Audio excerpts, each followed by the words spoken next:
Guys, good morning. Good morning না, এখন হচ্ছে দুপুরবেলা। তো এখন আমরা যাচ্ছি খড়িকুড়োতে।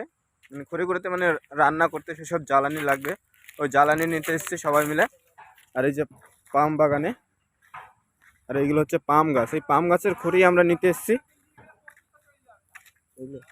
আর এই যে পাম বাগান। আর এখানে খড়ির কোনো প্রবলেম হয় না, মানে জ্বালানির কোনো প্রবলেম হয় না এখানে, প্রচুর জ্বালানি রয়েছে। আর এই যে আমরা এখন জ্বালানি নিতে এসেছি, দেখতেই পাচ্ছি যে 4-5 জন এসেছি জ্বালানি নিতে।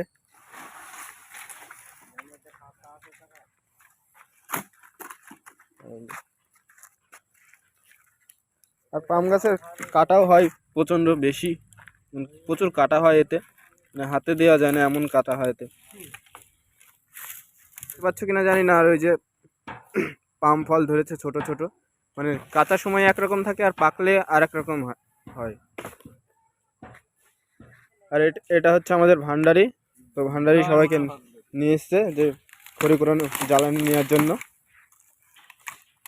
আমি ভান্ডারি লই। কি তাহলে তুই কি ভান্ডারি না? আমি কাজ করতে আমাকে জোর করে রান্না করাচ্ছে। ঘরে যাই মাকে বলে দিব। আল্লাহ জীবনে বাপ মাকে খাওয়ালাম না, রান্না করে এই সবই খাওয়াতে হয়েছে। বউকে বলে তো বউ রান্না করতে বলবে, বউকে বলা যায় এই কথা?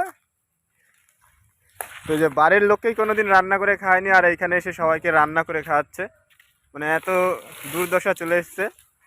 দুর্দশা বলে না, আমাদের আগের ভান্ডারিটা বাইরে চলে গিয়েছে, তো ওই জন্যই এখন রান্না করার মানুষ নেই। আমাদের সাথে ইয়ে কাজ করতো, মানে এখন রান্না করছে, রান্না করার লোক নেই বলে। আর এই যে খড়িকুড়োতে এসে ফোন করতে শুরু করে দিয়েছে। আর এই যে পাম গাছগুলো দেখতেও অনেকটা সুন্দর লাগছে, চারিদিকে পাম গাছ খুব লাইন দিয়ে সুন্দর করে লাগানো। আর এইদিকে হচ্ছে আর একজন খড়িকুড়োচ্ছে, করে না জ্বালানি নিচ্ছে আর একটা রতন কাকা, আমাদেরই গ্রামের বাড়ি। কি বলবো রতন কাকা? না কেন? হ্যাঁ, দুঃখে আঠা আঠা। কি দুঃখে আঠা আঠা? এখন দুঃখে আঠা আঠা এরকম বললে হবে? কিসের এত দুঃখ? কাকি বাড়িতে, ভাইয়েরা বাড়িতে, দুঃখ কিসের এত? এই যে খড়ি করে খাইতে হয়েছে। খড়ি করে খেতে হচ্ছে, তো এই জন্য মনে দুঃখ। হ্যাঁ, তো রান্না করে খেতে হলে তো খড়ি নিয়ে যেতেই হবে, ওই জন্যই আর কি সব বলছে যে দুঃখে আঠা আঠা, জীবন আঠা আঠা হয়ে যাচ্ছে দুঃখে। আর একজন আছে জ্বালানি এইদিকে, মানে এগুলো সবই মানে শুকনো জ্বালানির কোনো অভাব হয় না এখানে। পাম গাছ তো চারিদিকে, আর এই যে চারিদিকে জ্বালানি আর পাম গাছ, মানে এসব ছোট থেকেই এগুলো মানে এই কাটতে শুরু করে দেয়।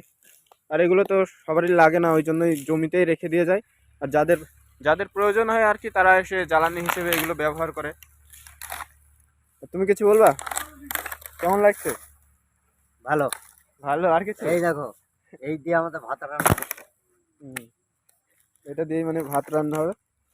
তো গাইস দেখতেই পাচ্ছ যে মানে নিজেরাই খড়ি করে এটা এখানে, মানে জ্বালানির এখানে প্রচুর দাম, ওই জন্যই নিজেরাই মানে এখান থেকে নিয়ে যেতে হয় জমি থেকে। আর এখানে প্রচুর জ্বালানি, মানে চারদিকে পাম গাছের বাগান, তো ওই জন্য মানে এখানে জ্বালানির কোনো অভাব নেই, প্রচুর জ্বালানি এখানে। মানে গাছ কাটে আর জ্বালানি জমিতেই ফেলে দিয়ে চলে যায়, নিয়ে যায় না।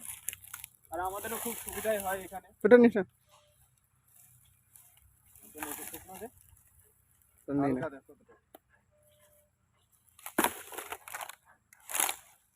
আর যাদের জ্বালানির প্রয়োজন তারা এখানে চলে আসবেন আমাদের কাছে, দরকার হয় জ্বালানি আপনাদেরকে কুড়িয়ে দেবো, নিয়ে যাবেন আমাদের এখান থেকে এসে।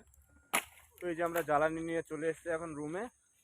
আর এই যে জ্বালানি রুমে রয়েছে। আর এই যে আগে যে জানালিগুলো, আর আগে যে আর আগে যে আর আগে যে আগে যে ये मुंह से सुपारी निकाल के बात कर रहे बाबा इसके मुंह যে জ্বালানিগুলো ছিল সেইগুলো মানে এখন ভাড়া হচ্ছে। আর এইদিকে ভান্ডারি রান্নাও বসিয়ে দিয়েছে। এরকম আরও ভিডিও দেখতে আমার চ্যানেলটিকে সাবস্ক্রাইব করে নোটিফিকেশনটি বাজিয়ে দাও, যাতে এরকম ভিডিও তোমাদের কাছে সব থেকে আগে পৌঁছবে।